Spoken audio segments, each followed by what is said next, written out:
अस्सलाम वालेकुम नाज़रीन, कैसे हैं आप लोग? उम्मीद करती हूँ आप सभी लोग अपने घरों पर बढ़िया होंगे। तो आज हम आपको अर्तुगरुल गाज़ी के एपिसोड नंबर 83 पर बात करेंगे। अगर आपने अर्तुगरुल गाज़ी का एपिसोड नंबर 82 नहीं देखा है तो लिंक डिस्क्रिप्शन बॉक्स में है, जल्दी से जाकर देख लीजिए। तो इसमें निकोलस और वैसिलस तुर्गुत के बारे में बात कर रहे होते हैं। वहीं दूसरी ओर तुर्गुत सराय के बाहर अपनी ज़िम्मेदारी निभा रहा होता है। अर्तुगरुल ने उससे कहा था कि सराय के बाहर बहुत ही ज़्यादा पहरेदारी लगा दो, और वहीं सराय में किसी दुकान के पीछे छुपकर चौलपान खातून यानी इकतरीना छुपकर से देख रही थी कि क्या हो रहा है, इतनी तैयारी किस बात की चल रही है। और वहाँ पर बमसी आता है। बमसी कहता है कि तुर्गुत भाई, आज तो मैंने इतनी सारे पहरेदार लगा दिए हैं कि अगर आप चंगेज़ खान भी आ जाए तो वो भी हमारा कुछ नहीं बिगाड़ सकता। तुर्गुत और बमसी हंसते हैं। वहीं दूसरी ओर इब्नुल अरबी साहब बैठे हुए होते हैं अपने खेमे में, और वहीं पर सुल्तान अलाउद्दीन और अर्तुगरुल साहब दोनों आते हैं। सुल्तान अलाउद्दीन कहते हैं कि मुझे कोई पहचान ना पाए, इसलिए मैं ऐसा भेष कर कर आया था। इब्नुल अरबी साहब कहते हैं, मैं तो आपको जब ही पहचान गया था, लेकिन मैं चुप रहा। और कहते हैं मजबूरी के हिसाब से सब काम करना पड़ता है। और फिर दोनों गले मिलते हैं। फिर वो लोग आपस में बातें कर रहे होते हैं, और इब्नुल अरबी साहब कहते हैं कि अल्लाह आपको और हमारे सरदार अर्तुगरुल को दोनों को सलामत रखे। सुल्तान कहते हैं कि अर्तुगरुल साहब की बहादुरी देखकर ही मैंने उनको सरदार आला मुकर्रर किया है। ये कहकर अर्तुगरुल साहब अल्लाह का शुक्र करते हैं। और सुल्तान कहते हैं कि मेरे आने की असल वजह तो इब्नुल अरबी साहब आपसे दुआ लेने की थी। और उसके बाद अर्तुगरुल साहब इब्नुल अरबी साहब से कहते हैं कि कल हम सराय में एक जिरगा बुला रहे हैं, जिसमें हम आपको भी दावत दे रहे हैं, तो कल आप ज़रूर आइएगा। और इब्नुल अरबी साहब कहते हैं कि कल की दावत में आना तो मेरे लिए शर्फ़ है, मैं ज़रूर आऊँगा। और वहीं दूसरी ओर कोपैक्स साजिश बना रहा होता है। इतने में उसका एक सिपाही आता है, और वो कहता है कि जनाब, सराय में जाने का वक्त हो गया है। वो उठने लगते हैं। इतने में ही असलिहान आती है, और असलिहान कहती है कि आप अभी तक गए नहीं। कोपेक कहता है कि हाँ, मैं रुका हुआ था, आज अभी जा रहा हूँ। तो असलिहान कहती है कि ठीक है, जाइए।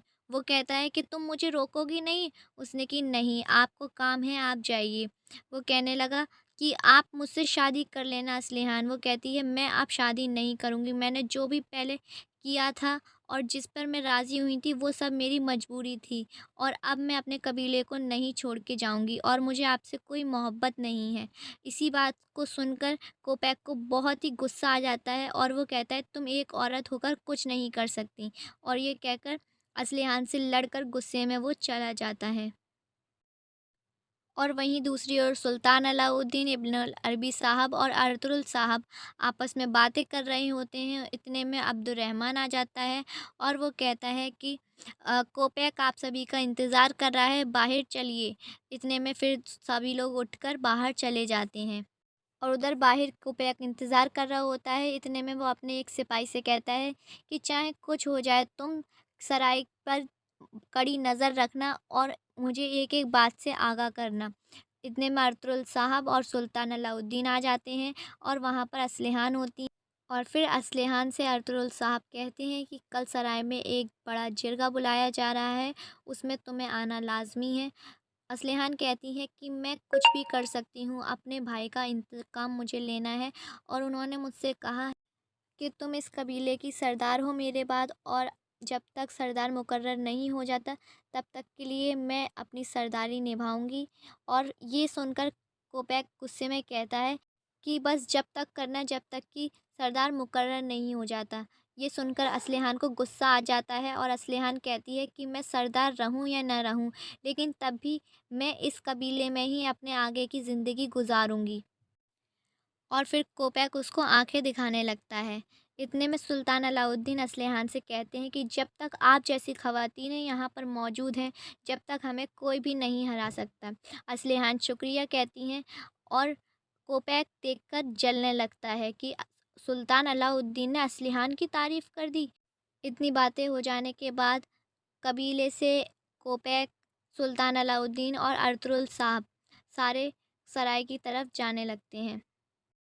और वहीं दूसरी ओर हलीमा सुल्तान अपने बच्चे को खिला रही होती हैं और हाइमा खानम से कहती हैं कि वालिदा, यहाँ पर सुल्तान का आने का क्या मकसद था? मैं तो परेशान हो रही हूँ। अर्तुगरुल की जान खतरे में है, मुझे ऐसा लग रहा है।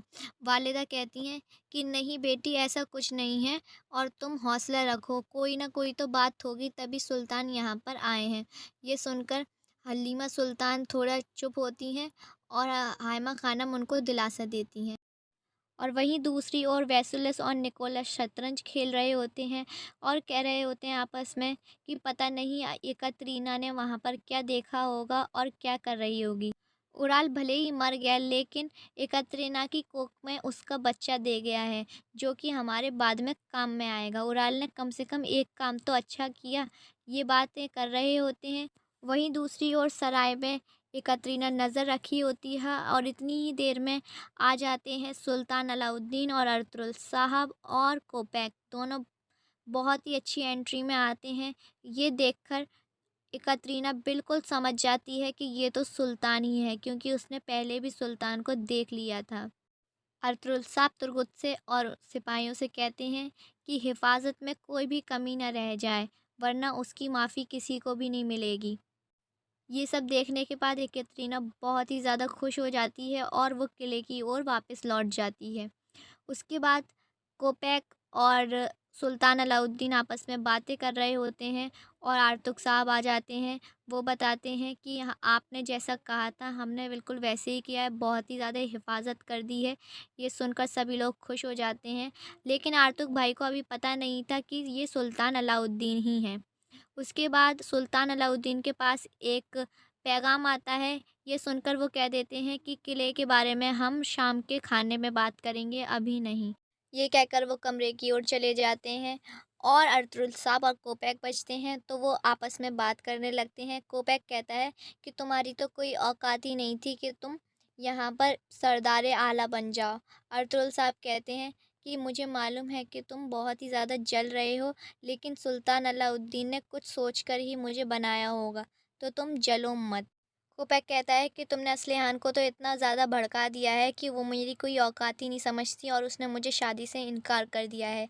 वहीं दूसरी ओर असलिहान अपने कबीले में बैठी हुई होती है और सभी सरदारों से कहती है कि कल जिरगा बुलाया जा रहा है और जब तक सरदार मुकर्रर नहीं हो जाता, मैं आप सभी की मदद करूँगी और आप सभी को बताऊँगी कि क्या करना है, क्या नहीं करना। यानी कि मैं एक सरदार के हैसियत से यहाँ पर बैठूँगी। और उसकी बात सुनकर सभी लोग और ये सब सुनकर वहाँ के सभी सरदार कहते हैं कि हाँ असलिहान, आप बहुत अच्छी हैं, उनकी तारीफ़ करते हैं और कहते हैं कि हाँ कल हम चिरगे में जाएंगे और वहाँ पर बात करेंगे। वहीं दूसरी ओर किले में एकत्रीना आ जाती है और वेसुलस को कहती है कि मेरे पास एक बहुत ही अच्छी खुशखबरी है। अबू मंसूर कोई ताजिर नहीं, वही सुल्तान अलाउद्दीन है। ये सुनकर वेसुलस बहुत ही ज़्यादा खुश हो जाता है और कहता है कि तुमने मेरा काम आसान कर दिया एकत्रीना। एकत्रीना कहती है ये सिर्फ तुम्हारा काम नहीं, ये मेरा भी काम है और मैं जब तक इंतकाम नहीं ले लेती चुप नहीं बैठूंगी। और वेसुलस कहता है तुमने मेरा इतना बड़ा काम किया है, इसका इनाम मैं तुम्हें ज़रूर दूंगा। वहीं दूसरी ओर कोपैक गुस्से में पागल हो रहा होता है और सोचने लगता है और अपनी अंगूठियों को देखता है और फिर कहता है कि हाँ ये किस काम में आएंगी। वो अंगूठी खुद बनाता है, तो उसने एक ऐसी अंगूठी बनाई है जिसमें वो जहर डाल सके। वो सोच रहा था कि मैं सुल्तान अलाउद्दीन के खाने में जहर डाल दूंगा और वो मर जाएंगे। उसके बाद वो अपने कमरे से बाहर आ जाता है। वहाँ पर दुंदार, तुर्गुत और बमसी खड़े हुए होते हैं।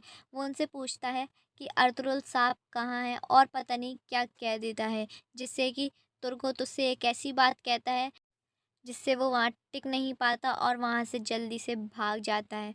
उसके बाद वो लोग आपस में बात करते हैं और कहते हैं कि कोपैक अर्तुगरुल भाई और अबू मंसूर को आपस में देख के कितना जलता है। इतने में अबू मंसूर वहाँ पर आ जाते हैं और ये लोग आपस में खाना खाने बैठ जाते हैं और बात करते हैं किले के बारे में कि किले को कैसे फ़तह करेंगे। आपस में बात करते में ही कोपैक आ जाता है और वो भी वहाँ पर खाने के लिए बैठ जाता है। वो सुल्तान अलाउद्दीन के सामने तो अर्तुगरुल की बहुत तारीफ़ करता है, लेकिन मन ही मन में बहुत ही गुस्से में होता है और बस उल्टा-उल्टा बोलता है। अर्तुगरुल के सामने उसको इतनी बुरी सुनाता है और उसके बाद सुल्तान अलाउद्दीन के सामने अच्छी, जैसे कि वो उसको बहुत अच्छा समझता है। अर्तुगरुल साहब से सुल्तान अलाउद्दीन कहते हैं कि मैं अपने लश्कर का इंतज़ार करूँगा, उसके बाद ही हम किले पे हमला करेंगे। अर्तुगरुल साहब कहते हैं मैं किसी लश्कर का इंतज़ार नहीं कर सकता, मेरे इरादे पक्के हैं और मुझे कोई नहीं हरा सकता। मैं अपनी मेहनत, अपनी हिम्मत और अपने जंगजुओं के साथ किला ज़रूर फ़तह करूँगा। वहीं दूसरी ओर वेसेलस और निकोलस खाना खा रहे होते हैं और अपने आगे के सपने सजा रहे होते हैं। तो गाइज़ यहीं पर आकर हमारा एपिसोड ख़त्म होता है। मिलते हैं अपने कल के एपिसोड में। तो आप सभी इस वीडियो को लाइक कर दीजिए, शेयर कर दीजिए और हमारे चैनल को सब्सक्राइब कर दीजिए आगे की अपडेट पाने के लिए। अल्लाह हाफ़िज़ और अपना ख़्याल रखिएगा।